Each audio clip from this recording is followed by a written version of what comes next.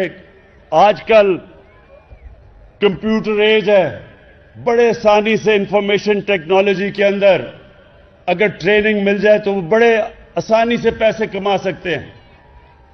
اور پھر health card, ہر نچلے خاندان کو ہیلتھ کارڈ ملے گا. 10 لاکھ روپیہ کسی بھی ہسپتال میں جا کے اگر کوئی بیمار ہو علاج کروا سکتا ہے.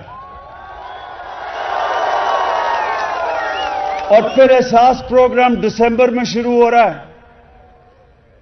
نچلے 40% خاندانوں کے لیے جو مہنگائی آئی ہے، دنیا میں اس وقت 40% کھانے پینے کی چیزیں مہنگی ہوئی ہیں جب سے یہ کرونا ہوا ہے. تو اس کے لیے ہم 40% نیچے خاندانوں کی کھانے پینے کی چیزیں، گھی، دال،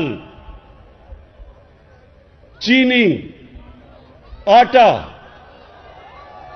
اس کے لیے ڈائریکٹ سبسڈی دیں گے ان کو تاکہ ان کو سب سے سستی کھانے پینے کی چیزیں ملیں.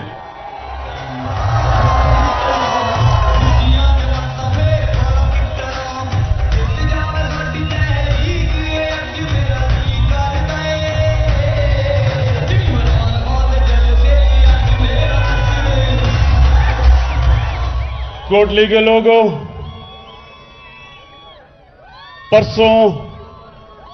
پرسوں آپ نے ووٹ اپنی دینی ہے. یہ سمجھیں کہ اس ووٹ سے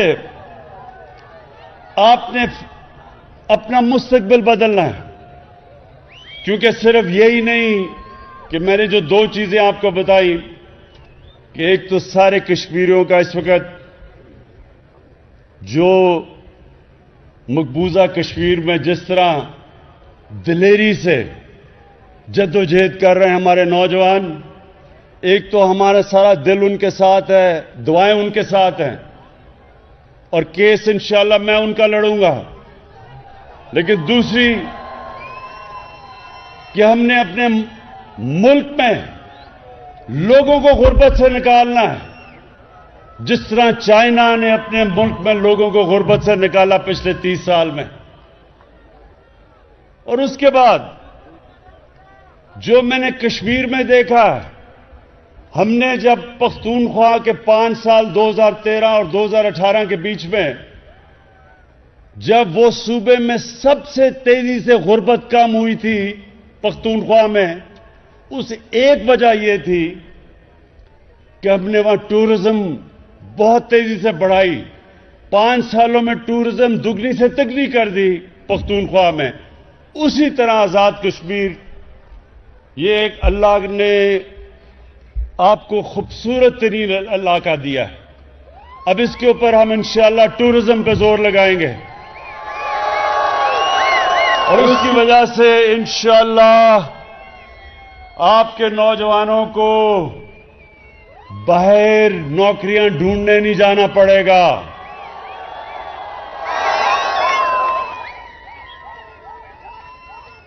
اور یہ پھر ابھی میں دیکھ رہا ہوں کہ نون لیگ، جس طرح بھی علی امین نے کہا کہ ابھی سے شروع ہو گئے ہیں کہنا کہ جی الیکشن میں دھاندلی ہوگی. یہ ویسے کمال دھاندلی ہوگی. امپائر آپ کے، گورنمنٹ آپ کی، الیکشن کمیشن آپ کی، عملہ نیچے سارا آپ کا، کیئر ٹیکر گورنمنٹ بھی نہیں، اپنی گورنمنٹ بیٹھی ہوئی ہے نون لیگ کی، اور دھاندلی تحریک انصاف کرے گی. یہ بھی ایک عجیب معجزہ ہوگا کہ سب کچھ ان کا اور دھاندلی ہم کریں گے. انشاءاللہ 25 تاریخ کو ایک بہت بڑی تبدیلی آئے گی آزاد کشمیر میں، اور اس تبدیلی کے بعد پھر میں کوٹلی میں آ کے آپ سے ملاقات کروں گا. پاکستان زندہ باد، کشمیر زندہ باد.